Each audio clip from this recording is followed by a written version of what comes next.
Bonjour, je m'appelle William. Je vais vous présenter une méditation du pasteur Claudie. Alors, cette méditation est tirée du psaume 119, versets 81 et 82. Je me fatigue à chercher ton secours. J'attends avec espoir ce que tu diras. Mes yeux s'épuisent à scruter ton message et je demande, quand me consoleras-tu? Il est des temps où nous nous retrouvons dans l'état d'esprit du psalmiste. Nous scrutons le ciel. Nous interrogeons la parole de Dieu à la recherche d'une parole d'espérance et de consolation. Mais le ciel semble fermé. Notre Dieu semble muet. Pire, il semble complètement absent. Anne, la maman de Samuel, devait ressentir la même chose. Pendant des années, elle subissait la honte d'être stérile. Elle souffrait des moqueries de Pénina, la deuxième femme de son mari, et Dieu paraissait indifférent à la situation. Nous ne pourrons jamais expliquer pleinement pourquoi il en est ainsi. Pourquoi il nous faut traverser la vallée des larmes, fatigués et épuisés. Mais ce que nous pouvons dire, c'est que Dieu a son temps. Job est resté prostré dans sa souffrance à un moment, pourtant le Seigneur est intervenu.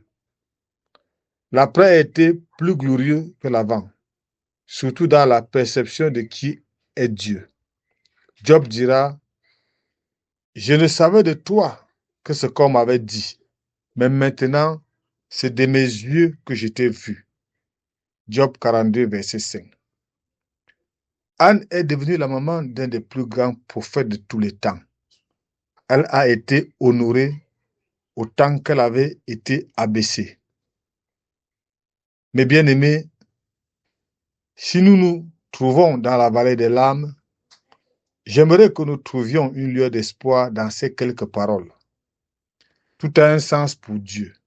La souffrance n'est pas gratuite, mais elle a un but qui nous dépasse certes, mais qui sert à sa grandeur.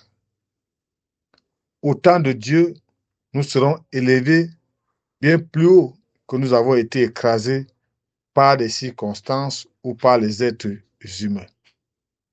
Plus la vallée des larmes est longue et difficile, plus l'intervention de Dieu sera puissante et magnifique. Non, ce n'est pas en vain que nous cherchons en Dieu le secours. Non, ce n'est pas en vain que nous scrutons son message. Non, ce n'est pas en vain que nous implorons sa consolation. Le temps arrive où tout ceci ne sera qu'un mauvais souvenir et où nous serons plus proches que jamais du cœur de notre Dieu. Que le Seigneur de grâce vous encourage. Merci de m'avoir écouté. C'était une méditation du pasteur Claudie. À bientôt. Bonne journée.